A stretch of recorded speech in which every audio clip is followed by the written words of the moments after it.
This is 10 Steps to Building College Reading Skills, and we're on to Chapter 5.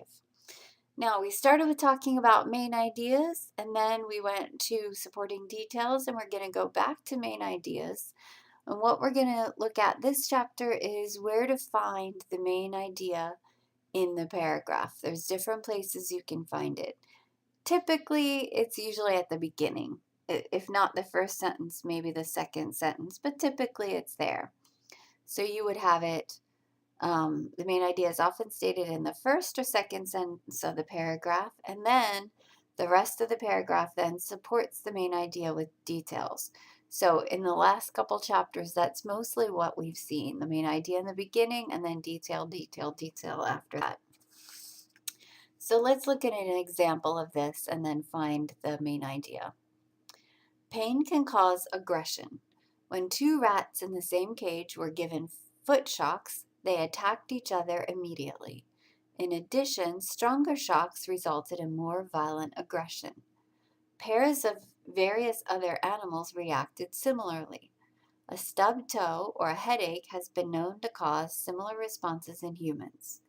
A parent with a bad headache, for instance, is more likely to shout at or even slap children. Okay, where is the main idea?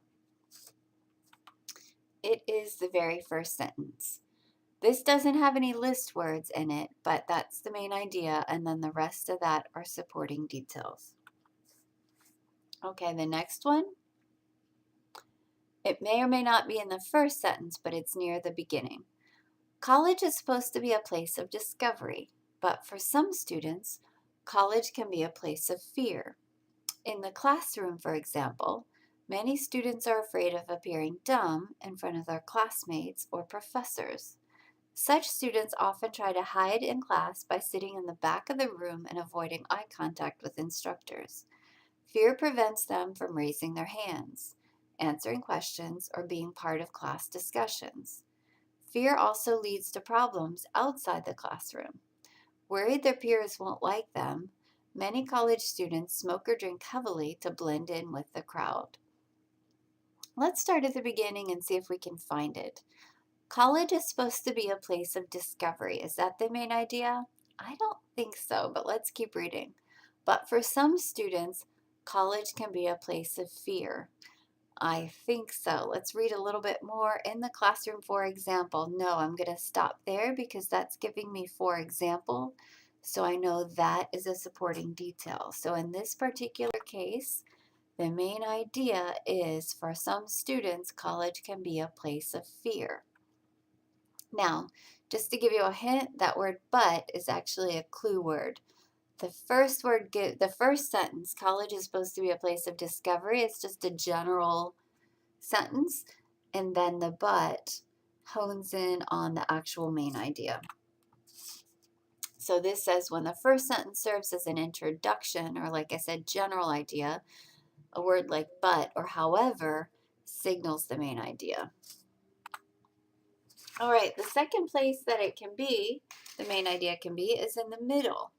You'd have supporting detail, main idea, and then some more supporting details. To be honest, this isn't quite as common. Today's yo-yo is a harmless toy. Children spend hours perfecting their skill at making the wheel-like body descend the string and rebound smoothly into the hand. Yo-yos of the past, though, were used not as toys but as deadly weapons. The typical hunting yo-yo was made of a 4-pound stone tied to a 20-foot vine. From his hiding place in a tree, a hunter would hurl the heavy stone at its prey or enemy. Then he would quickly draw the weapon back up for a second blow. All right, let's see if we can find the main idea. Today's yo-yo is a harmless toy. No, the paragraph's not really about that. Children spend hours perfecting their skill. Not really.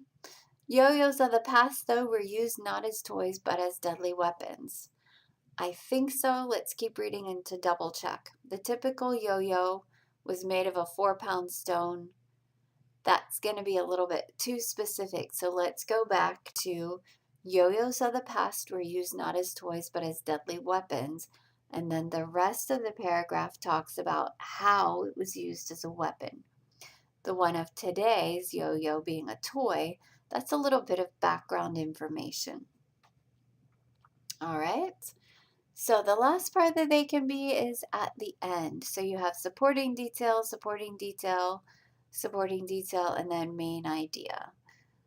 So sometimes all of the sentences in the paragraph will lead up to the main idea, which is stated at the end. Now I'm going to tell you that this is the type where the author is purposefully trying to save a surprise for the end. So they just give some details, and then the end it's kind of like a shock or a surprise or something that you might not have been expecting. So that's why you would see it this way as opposed to straight in the beginning of the paragraph. So let's read this one and see if we can find it. A woman's son had just graduated from college. So when a florist truck pulled in front of her house, she was not surprised, thinking that a relative or friend was congratulating her son. However, she was surprised when she saw that the dozen red roses were addressed to her. The card read, "Thanks, Mom, for making this day possible. I could not have done it without your love and support." In an unusual switch, the graduate had given his mother a graduation gift. So if you think about this, all of the details are coming first. The son graduated, the florist pulled up, she got the card, it said, "Thanks, Mom." So where is the main idea? It's the very last one. It's kind of like the surprise. In an unusual switch, the graduate had given his mother a graduation gift. So that's an example of how it could be at the end, using it to be kind of like a tease or a surprise at the end. All right. Finally, it could also be at the beginning and at the end. Often we think of main idea and then conclusion at the end. It's kind of the same idea. Sometimes an author will state the main idea at the beginning of the paragraph and then emphasize it by restating it later in the paragraph. Let's look at this. Dental research on rats may lead to a chocolate that's good for you. Woohoo! In one study, researchers found that rats who ate chocolate candy high in fat and milk protein got 71% fewer cavities than those who ate sugar or fudge alone. In a follow-up study, rats who were fed chocolate candy that had an even greater amount of the milk protein. The rats then got almost no cavities at all. Because of this research, a chocolate candy healthy for your teeth may become available someday. So now it's saying which two sentences are the ones you're looking for. So since we know it's probably going to be at the beginning and the end, let's look at those two particular sentences and see if it works. Dental research on rats may lead to a chocolate that's good for you. I think so. Let's keep reading. In one study. No. In one study means it's going to be a detail, so that's going to be supporting detail. So I'm going to go back and I'm saying the first sentence is one of them. Now look at the last sentence. Because of this research, a chocolate candy healthy for your teeth may become available. Yes, and then it's talking about the two different studies that they had done, talking about the rats and the chocolate. So the first sentence and the last sentence are the main ideas for this particular paragraph. So those are the four different places you can see the main idea. In the beginning, in the middle, have a little background information, your topic sentence, and then some details.